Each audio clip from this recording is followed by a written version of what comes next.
3 নম্বর হাদিস শরীফের মধ্যে রাসূল করিম সাল্লাল্লাহু আলাইহি ওয়াসাল্লাম বলেন, লা ইয়াদখুলুল জান্নাতা কাত্তাতুন, চুগুলখোর ব্যক্তি জান্নাতে প্রবেশ করবে না।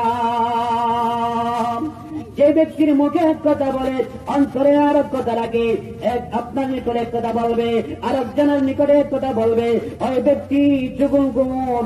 আল্লাহর নবী সাল্লাল্লাহু আলাইহি ওয়াসাল্লাম বলেন, চুগুলখোর ব্যক্তি জান্নাতে প্রবেশ করবে না। লা ইয়াদখুলুল জান্নাতা কাত্তাতুন, লা ইয়াদখুলুল জান্নাতা কাত্তাতুন, চুগুলখোর ব্যক্তি জান্নাতে প্রবেশ করবে না। বলেন নাউযুবিল্লাহ।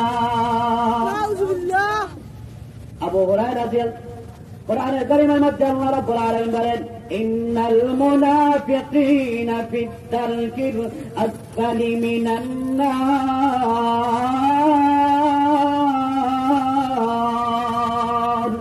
যারা চুগুলখুরি করবে, যারা মুনাফিকি করবে, তাদের ঠিকানা হলো জাহান্নামের সর্বনিম্ন স্থানের মধ্যে। নাউযুবিল্লাহ।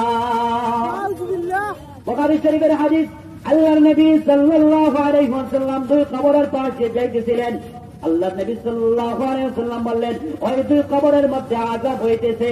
একজনের কবরের মধ্যে আযাব হইতেছে জন্য যে ব্যক্তি পেশাব থেকে পাক রাখতো না, শরীরকে পাক রাখতো না, কাপড়কে পাক রাখতো না, পেশাবের সময় আড়াল করতো না, আর একজন চুগুলখুরি করতো, মুনাফিকি করতো, এর জন্য ওই 2 ব্যক্তির কবরের মধ্যে আযাব হইতেছে। বলেন নাউযুবিল্লাহ।